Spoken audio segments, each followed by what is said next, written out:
So I didn't know how bad Pokemon was. I don't, because Legend ZA, as I've been seeing it, why? And you can't, why have you boxed in everybody in Luminous City like Attack on Titan? This is official. Pokemon Legend ZA is Attack on Titan, but with Pokemon inside. You know what I mean? You know what I mean? Because and you can't really go outside the city, which that's concerning. Like, why can we not venture outside the city? Like, come on now, come on, Nintendo. Pokemon, I don't know, whoever designed this needs to resign immediately. But hey, this is what we are. In my opinion, it's like, come on, Nintendo, what are you doing? You making everybody hate Pokemon. Not everybody, but some people just dislike this current gen. Come on now. Well, anyways, we got this video that I encountered and I've been subscribed to for a while, but here we are with this video, which this is titled Pokemon Gen 10 leaked. It's already doomed by OmniArc TV. That's a wild state to say. Pokemon Gen 10. Now, to be fair, I seen this leak. I seen it. I seen what he's about to talk about. Now, let me tell you something. Gen 10, if they do not mess this up, I had to see the trailer first. The trailers for have my final thoughts and opinions on it. But I don't know. I just don't know. But let's go ahead and watch it. If you thought Pokemon Legends ZA was going to be the biggest disaster in the franchise, then I'm here to tell you that you haven't seen anything yet. I know it sounds insane, but things are not looking good for the 10th generation of Pokemon games, and it definitely can get worse. And that's because credible leaks for Pokemon's 10th generation suggest that these games are shaping up to be the most ambitious in the franchise's history, and that is exactly the problem. And how ambitious are we talking about? Like, how ambitious are we talking about? Because in my opinion, Sword and Shield Dynamaxing Dynamaxing is okay. Let me give my honest thoughts about Dynamax. It's not good, not good, not bad. It's right in the middle. But I don't know. My main problem with it was like the gym leaders of that particular game. Just like, come on. And another thing, why isn't there no 8 gym? Why can't you not make gym leaders like you did in Heart Gold and Soul Silver? I think having 16 badges is good enough for me. You know, I mean, you can make, come on, okay, you can make this topic specifically, like you can make this game better for the players. Just don't be stupid about it, right? I mean, Dynamaxing and Mega Evolution was good. Dynamaxing, I don't know. And what was that other one? Pokemon Violet and Scarlet and Violet. I forgot what mechanics was on that, but I don't know. That I have my differences with that one. And that whole I kid you not, Pokemon fans are already making wish lists for these games that are completely divorced from reality. Like, they are genuinely overdosing on hopium, and it's honestly super sad. So today we're gonna dive deep to figure out what exactly is going on with Pokemon's 10th generation and why it is functionally impossible for it to be the game that you want it to be. But first, what's going on, guys? Cheers. Tiger came to say hi again. She said you guys gotta like the video because we're gonna get a lot of Pokemon haters dropping dislikes down there, so please help us out. Okay, let's start off by figuring out what exactly, for someone that's, and this is my opinion about Pokemon, I'm a big fan of Pokemon. I've been liking Pokemon since I was a kid all my life, but even I would have some criticism of what Nintendo and Pokemon Company are doing with this game, with their game. Like, come on now, like really think about that. Like, you have, oh, you know what? Never mind. Is the 10th generation of Pokemon actually supposed to be? And many of you might already know that there were massive leaks a couple of weeks ago that shared a tremendous amount of detail as to what exactly the developers wanted this game to be. Now, we're not going to cover all the leaks in this video, but I do just want to touch on some of the higher level concepts and things that have been corroborated by multiple sources, which suggest that these are the most likely things to appear in the 10th generation of Pokemon. Okay, so the first thing that we have to touch on is that The speculative title of these games are Pokemon Wind and Pokemon Waves. The director is I did like Wind and Wave. That's interesting. allegedly Shigeru Omori, which is I did, like I said, I seen the leak, but I need like confirmation. The same director from Scarlet and Violet and previous Pokemon games all the way back, I think, through Sun and Moon, if I'm not mistaken. These games will allegedly have the themes of infinity and survival, and it's going to be in more of a Southeast Asia or Indonesian setting, and the South Asian it might be in. See, Pokemon needs to do more of this, but I don't like 3D. Let's be honest with each other. I do not like 3D. I think I had enough with 3D. You see what they did with this Gia, and I'll show you the image right here. I mean, this Gia, or that Gia. I'm sorry if I'm butchering that name, but 3D, I can't do 3D. It has to be 2D. I'm sorry, but that's just my opinion. I grew up Pokemon in like 2D. Progression through the game will be similar to that of Scarlet and Violet in that it will have an 18 challenge progression system. Some of those challenges will actually just be gym battles. Other challenges might be things similar to what we saw in Scarlet and Violet with like Titan Pokemon, for example. On top of that, there's a lot of I didn't like that. Talk about procedural generation for parts of the map. So the map isn't going to be infinitely generative like you would see from Minecraft, for example, but because the game is allegedly supposed to be set in Indonesia or Southeast Asia, apparently there's going to be islands that are built randomly with procedural generation. On top of this, we also have some battle gimmicks. Apparently the game is going to focus a lot on weather related effects and also different blessings from the different island Pokemon. This reminds me of, like I said, this is sounded similar to Scarlet and Violet in my opinion. DLC or something like that. We're also apparently going to have some underwater exploration as well, and one of the biggest headlines that came out about Pokemon's 10th generation is that the budget is $20 million. $20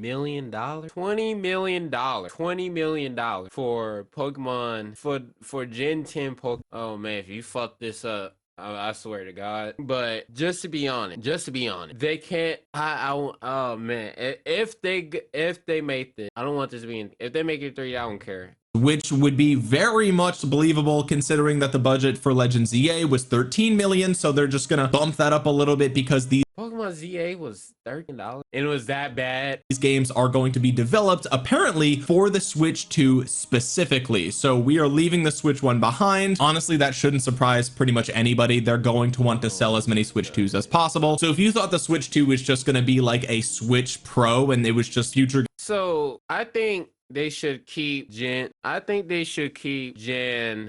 Gen, but Switch 1. But I think they should do that because nobody's trying to buy Switch 2 with bad.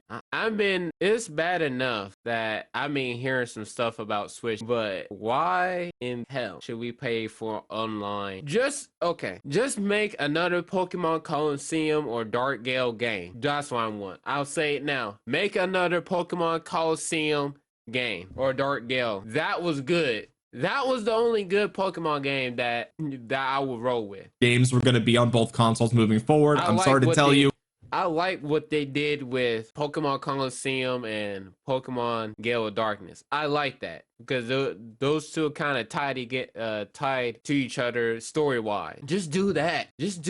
Re-release those instead of remaster some Pokemon games, the most popular ones that everybody wants. Let us vote for it. Let the Pokemon fans vote for it and remaster those, but do not put that shit in 3D. Put that shit with keep it how it was. Just update like the Pokemon. You can update the Pokemon. You can update like the stats. I don't give a damn what you gotta do. Just stop doing this shit. That is just not true. That was abundantly clear because it's called the Switch 2. It's obviously the sequel. A lot of people just didn't want to believe that. But anyway, all of these alleged leaks are within the context of Pokemon Wind and Waves being built on a new engine, right? And a new engine for the games, and allegedly that is supposed to address a lot of the technical issues from the previous open world Pokemon games, specifically with Scarlet and Violet. And I think if you look at what a lot of the alleged leaks are for Wind and Waves, they start to look very familiar from what we see in Pokemon Scarlet and Violet, right? We're talking about a vast open world. We're talking about an 18 challenge progression structure throughout the game's story or various stories. Apparently the game will be non-linear, just like was the case with Scarlet. Can we all admit, like, the protagonist and not the protagonist but the antagonist, Team Rocket, Team Magma, Team Aqua, Team Plasma were, let's just say, are the only villain like organizations that actually were good. Like they actually had a good goal to rule the Pokemon. Oh, Team Galactic too. That shit, let's be honest, I'd rather have more villains like that than what the hell are we getting here. Like what are we doing here? Like what are we doing? Like I don't want these enemies. See, that's why I'm not even enjoying this Pokemon game. That's why I skip most of it. It's frustrating. It's real frustrating because I want like a Pokemon game that I can like the villain, like we can actually like go after these villains and beat them up in battle and like, oh man, this villain is trying to like Team Rocket, for example, like in Pokemon Soul, Heart Gold and Soul Silver, you have Pokemon, not the Pokemon, but you have Team Rocket trying, like in the first game, trying to take over the world, over the region, and Red stopped them. The trainer Red stopped, and this was in the other game. Now, Heart Gold and Soul Silver, you are Gold, or the main character of those two games, and you're trying to stop Team Rocket again from taking over the region again, Kanto and Johto again. But this time they were trying to reach out to Giovanni, get a message out to him, but you stopped them right in their tracks. So it's like, what the hell are we doing? Really, what the hell are we doing here? And don't get me started with Team Plasma. I like what they did with Pokemon Black and White and Pokemon White 2 and Black. I like what they did, but you can't just say, and this is hardly my opinion. I like what they did with Team Plasma, with the villains, because there's like you have this team that's trying to harness Zekrom and Zekrom, Kirim, and what's the other one? I can't remember. But Reshiram, there you go. Reshiram. You have those two legendary Pokemon they was trying to do, and then they was trying to control. And the second game, you have one of the leaders, Plasma, like one of the generals. I would say I'll call them generals because that's hell that word. And top general, which that was the protagonist of or antagonist of the first game. But you have former bodyguard, or I say general, now like coming back like, oh yeah, by the way, I can gene split or combine Reshiram and Zekrom to Kirim. Like I can combine Kirim with Zekrom and boom, you get this image right here. Or I can combine Kirim with Reshiram and boom, you get this one. We need games like that. I'll be honest with you. Those type of Pokemon games, I will ride to the dawn of time for. We need more of those. And by the way, go back to those animations because you're doing something right with those. I don't care what nobody else said. Oh God. Well, yeah, that's my opinion. They were doing something right with those, by the way. And the music, don't get me started with the background music and the battle. Scarlet and Violet. And not only are we going to have an open world this time around, but some components of that world are going to be randomly procedurally generated, which is just, it's no longer a finite world, it is an infinite world, which is just insane. So now that we kind of are all on the same page with what Generation 10, Wind and Waves is supposed to be, what the development is looking like, what their goals were for these games, let's take a look at what one Pokemon fan's wish list is for the rumored Wind and Waves games. This was posted over on Polygon. Pokemon Gen 10 should combine the best elements of past games. I don't know. Oh boy, I wonder what those best elements are going to be. I love this part, by the way. Now that Pokemon Legends ZA is out in the wild, let's ponder what Pokemon's next generation should be. Okay, so surely this article will drill down on the things that Pokemon has done right over the last nearly 30 years. Mind you, what they did right, not wrong. Right? Like that would make sense. The next generation Pokemon should be more of what they are good at doing, right? So that's what this article should probably start with, right? Oh, yikes. We're starting with an open world. This is the first thing on the wish list for 10th generation. Starting off with open. I don't even like open. I don't. An open world. Okay, so let me just get this straight. All right, Pokemon has released multiple open world games in a row at this point, and one common thread amongst all of them is that Pokemon is not good at making open world games. I mean, objectively, if you are looking at this logic, Pokemon Legends Arceus, I give you some grace a little bit. Actually, no, I can't grace. I'm sorry, I'm lying. It's bad. It sucked. When did the biggest backlash for the series begin? It began on the Switch, and it started with the dang trees in Sword and Shield, which was kind of the beta version of an open world Pokemon game, right? The wild areas were open world, but they were zones within a world that was filled with the traditional Pokemon routes that were a bit more linear. Oh, Terra Sterilization. That's what it was. That was the other mechanic I did not want. Right, and then we see Legends Arceus, which a lot of people loved, but the game was not good explicitly because it was an open world, right? A lot of people forget this because they haven't played Legends Arceus in a long time, but the render distance in those games was like 6 feet. You stood on top of a rock overlooking this vast, I did notice that, by the way, open field. You ain't seeing no Pokemon, nothing's rendered out there. It's just a big old green field, and you gotta jump down and walk over there. Oh, the tree popped in. Oh, all the Pokemon are popping in now. Like, and I would say Legends Arceus is the most well received of all of the open world Pokemon games. They weren't even really open world. There were loading screens in between zones, but regardless, okay, Scarlet and Violet, I mean, even if you liked those games, come on, I'm extending an olive branch here. Can we at least agree that those open worlds were just empty? It was just empty.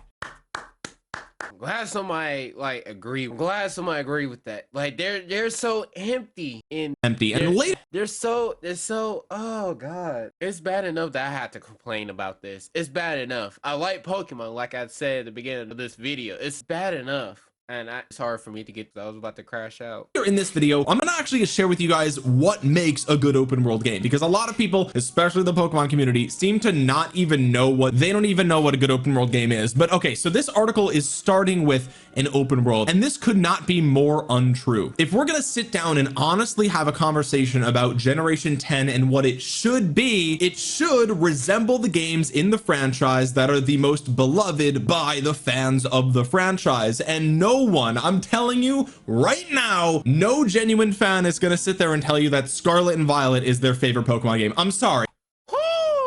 Say it through the people in the back and front, because I will tell you, Scarlet and Violet is not the best of the game. I can tell you that with full confidence. There are other Pokemon games that will beat that shit I'm sorry, maybe it's the one that you played the most, maybe it's the one that, you know, because of recency bias, you just feel like you love it the most. I'm sorry, but I have never met a sane individual online or in real life who genuinely thinks that the best Pokemon games are on the Switch. They're just not. Everybody knows this, okay? So when you sit here and say that everybody knows that the DS age, when the DS age came out, that's where Pokemon was. Tell you the truth, DS was the only DS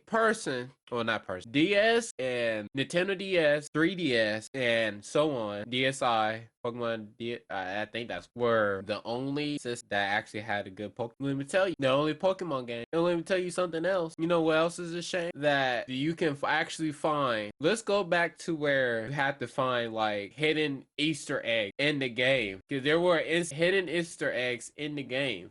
Generation 10 should be an open world. It's like, where is your evidence for this? Why do you think this? What makes you think that they can do a good open world? They've never done it. They have failed multiple times in a row. There are multiple points on that graph that show that they are just incapable of building a genuinely good open world game. So why is this the first thing that you say when we talk about Generation 10? It's like you out of the gate have no idea what you're talking about. You genuinely have thrown all logic in the garbage. garbage. You've thrown all past performance in the garbage. You've thrown everything that we know about Pokemon and their development cycle and the budget for these games. You've thrown all that logic in the trash, and you're just like, well, man, I really would like a good open world game. It's like, well, they've tried that already. Okay, I've talked enough about the good open worlds. Let's move down to dense cities. This is the second thing on the list here. Okay, and this is where, like, again, we are at maximum hopium levels, right? This is peak hopium from the Pokemon community, right? I love what they say here. They are just dense city, completely detached from reality. Okay, this open world shouldn't just be wide swaths of nature in sparsely populated villages. Oh, where did you get that idea? Is that because that's what all of the open world games have been already? Okay, got it. Like in Scarlet and Violet. Yeah, I know, right? Tell me about it. Its urban areas should borrow from ZA's Lumio City. While exploring only Lumio City and ZA can grow stale, more locations with the same variety of wild Pokemon in a dense X and Y did it better. X and Y did it better. Pokemon X and Y. You didn't have to do this. You don't. Urban environment would give a new Pokemon game plenty of personality. So they're saying that Lumio City from Legend ZA is an example of a densely populated city that should be in Generation 10. And then they go on to say future cities should provide more exploration opportunities than just wandering into random NPCs' houses like in the early games. But No. I disagree with that statement. What made us go in people's houses were to expand on the story of different what made you see, this is why people dislike that game so much, Pokemon ZA. This is the reason, because you can't go into people's house. What made it so good in Pokemon is that you can go inside people's house and interact them, like get more, like expand your knowledge, because you don't know what you're going to get out of random people, right? You see what I mean? For example, on Pokemon, I know some people remember this, but there is a Pokemon Black and White. There is a shape-shifting Pokemon name. I forgot the name of it, but there's a shape-shifting Pokemon, and the way you can get access to that Pokemon or expose it is to have one of the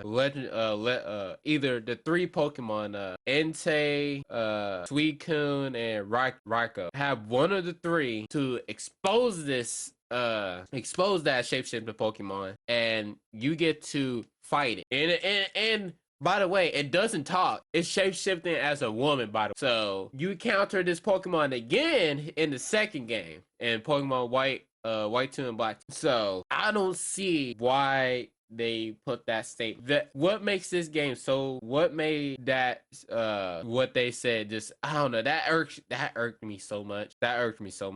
Legend ZA doesn't even do that. Do you hear yourself? This is where I'm like, are we playing the same games? Like, do you even know what you and besides, did you see what they did with the buildings? Bro, that looked like a wallpaper. Bro, what even is that? What houses are you going in Legend ZA? The stores are menus and you stand outside. Do you understand how stupid that is? You walk up to a cafe and the waiter is standing outside the cafe, and then when you want to buy something from said cafe, you talk to the waiter and a menu shows up. And this was the same thing in Scarlet and Violet. You're walking around, you're outside the academy, you're walking around. This is true, by the way. Unfortunately, you can't go in the house buy. This is what they did with Sword. This is what they did in Sword and Shield.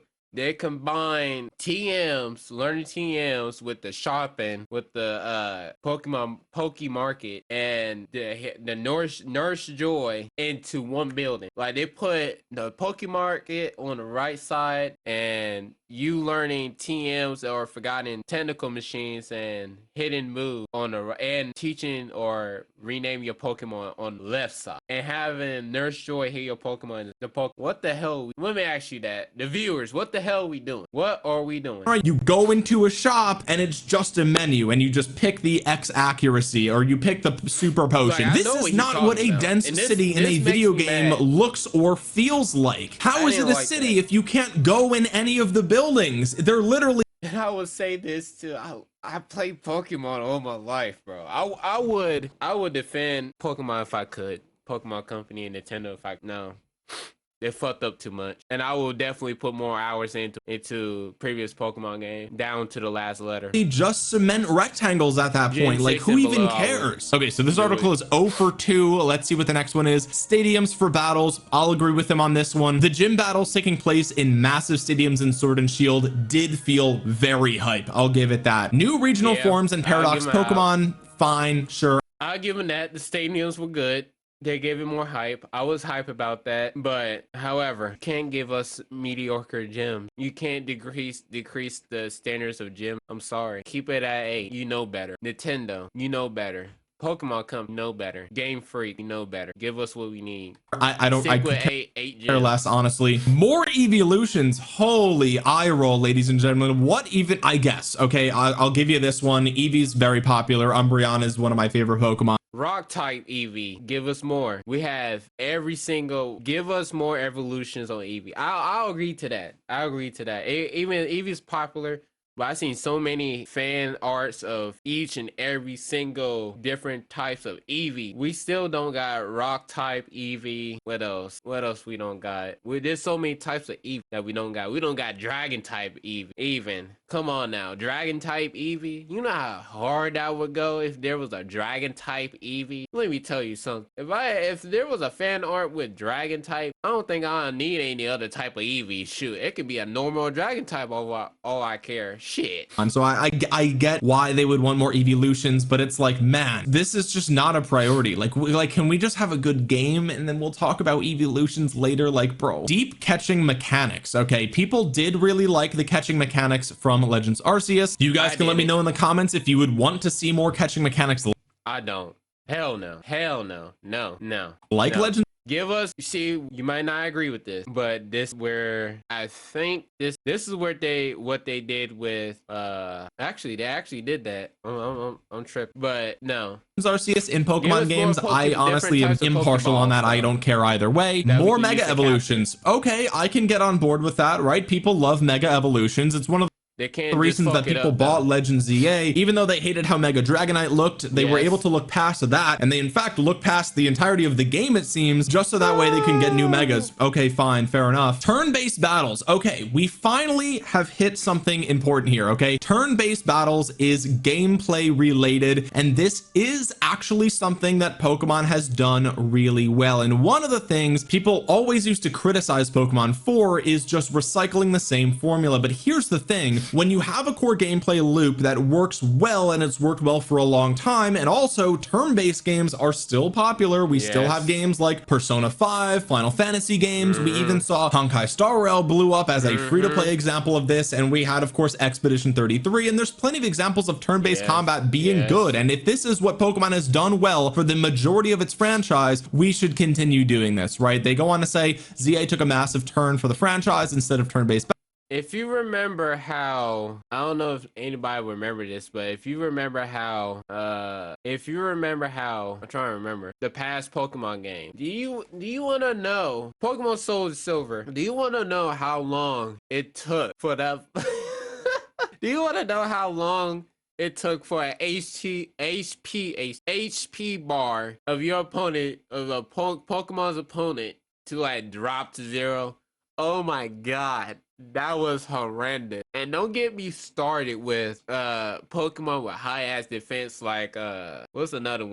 What Pokemon was it that had like that took forever? Snorlax, Slowbro, and well, I can't think of any Pokemon that like that has high HP. Just like, brother, what are you doing? What are you doing with your life? Like, that HP bar was taken from like it was going slow, like super slow. Like they did it several times with not several times, but I think they increased the speed of them dropping the HP faster. But it's like, Jesus Christ, that was horrendous. I hope we don't go back to that. Battles, they fought in real time. Ridiculous. Moves are used on a cooldown versus having a limited number of uses. Real-time combat made for a fun change of pace, but resulted in chaos chaotic clashes that lacked the strategizing of turn-based battles. I appreciate ZA for trying something different and mostly succeeding at it, but the spirit of battling in Pokemon games lies in their penchant for methodical turn-based battles. Yes, agree, 100% yes, agree. that's Just leave the 100%. real-time battles to the Legends spin-off series, and let's bring back what Pokemon is known for and what they have done best throughout the history of the franchise. But man, I just can't believe that this was the last thing that they touched on. Like, this is probably their strongest point in the entire article, and it's put at the very bottom almost as if they were embarrassed to say it. I'm curious what those comments look like at the bottom, but it's the most abundantly obvious of the entire thing. And then they led with the two worst things that they possibly could have picked. The two things that Pokemon has objectively failed at in the last few releases are the two #1 things you want them to do again. Okay, let's drill down on this a little bit more, and let's actually talk about what makes a good open world game, right? Because a lot of people, like, we've heard this for decades, for ever since the GameCube, and we saw Pokemon Coliseum and XD game. Somebody says it. Thank you. He says it. Thank you. Of Darkness, people have been hoping for an open world Pokemon game that will tickle their fantasy. They want to go out on a grand Pokemon adventure, just like in the anime. Now wait a minute, let me tell you something. What they did with Pokemon Coliseum and Gale Dark is super different. What they're trying to do, super different. I want everybody to realize that it was super different. Yes, it was open world for both of them games on game. However, it had like an element of like, I don't know how to describe it. It's more like, how can I describe it? It had more depth, more storytelling, more backstory to people's backstory is what I'm trying to say. But they want to explore the world and discover hidden things and unlock mysteries and find Pokemon that they've never seen before, and they want to have that genuine experience. And people think that you need an open world to do that, and I can understand why you think that, but let's think about this logically for a second. There are 7 things that I would argue an open world game must have, with an optional 8th thing that we'll talk about in just a minute. Okay, the first thing, if you are going to make an open world game, you must commit to immersive and dynamic world design. You need to have freedom for the player with purpose, also known as player agency. There also has to be narrative integration. Okay, so a good story that is integrated into that open world. Put more villains in this, please. We need engaging gameplay loops, which I think Pokemon already does. We just talked about how turn-based combat is where the franchise historically has shined. We can just keep that. Okay, a successful open world game also needs somewhat of a smart world population, you know, intelligent NPCs that feel like they belong there. The world has to have a good technical performance and actual polish, otherwise why even bother? Just go back to playing classic World of Warcraft. Okay, and finally, we need a distinct art direction and good sound design. The optional bullet point here is post-launch support, and arguably you would want mods. You see, I feel like the past games, Pokemon games, didn't have post-launch support. I feel like we didn't have like post-game plus at what you do after you beat the Elite Four and become champ. You unlock, now that you beat the game, you finally are about to do post game after you become champion, and that's when everything gets unlocked. That's what I like support as well, but we're not going to get that from Pokemon, of course. So let's drill down on this a little bit more. Okay, so what makes an open world immersive and dynamic through its design? Well, first of all, the world has to feel lived in. Okay, when you go into an open world game like Skyrim or Witcher 3 or Red Dead Redemption or any of the Grand Theft Auto games or whatever the case might be, Cyberpunk, whatever, the world has to feel real. It has to have logical geography, weather systems, ecosystems, and there has to be environmental storytelling there. Okay, there have to be details in the world like architecture or like the ruins that you find in Breath of the Wild. It shows history to that world. It's implied. You discover it out in the world. It's not told to you through text that you have to read across the screen. Okay, it's not just handed to you during the tutorial that takes 90 minutes with no voice acting. You hear me, Legends EA? The storytelling of the environment. All right, it's good without voice acting. I can, if there's no voice acting in every Pokemon game, okay. In my conclusion, part 2 of not part 2, but having voice acting, I'll leave this off too. Voice acting in this in Pokemon is going to be interesting, but I don't know because I'm used to like every single Pokemon game being like silent, you know. I mean that we got the anime for that, so we definitely know what characters in Pokemon anime sound like and voice like. But for this, for the game, when you have a game that's always have everybody muted, not mute. Yeah, okay. Mute. Like Link, for example. The main character Link is always mute. I mean, he makes sounds, attack sound, but he's just like mute. Pokemon is I mean, here's my take on this, and it may be a shit take or a take, but in my opinion, Pokemon. I mean, if they do voice act on this, I wouldn't mind. But I don't know how people will like that. I mean, I played Pokemon all my life. The games, I don't mind they keeping voice acting out of this game. That's more immersive. I play Pokemon games without it. I can understand the feeling and the emotion without like the voices in that. I can just read the text and be like, okay, I understand now. So it's more like, okay, I get it, but it's like just listen to the fans, don't fuck it up, right? And pull a pull out. But if you like this video, because this is a react video, subscribe, like, and share this video around because hey, I don't know about this Pokemon Gen 10, but and comment down below what is your favorite Pokemon game from Gen 1 to the current gen, not 10, but what is your favorite gen what are your favorite Pokemon, by the way? Comment down below, let's have a discussion. But see you again and see you next adventure later.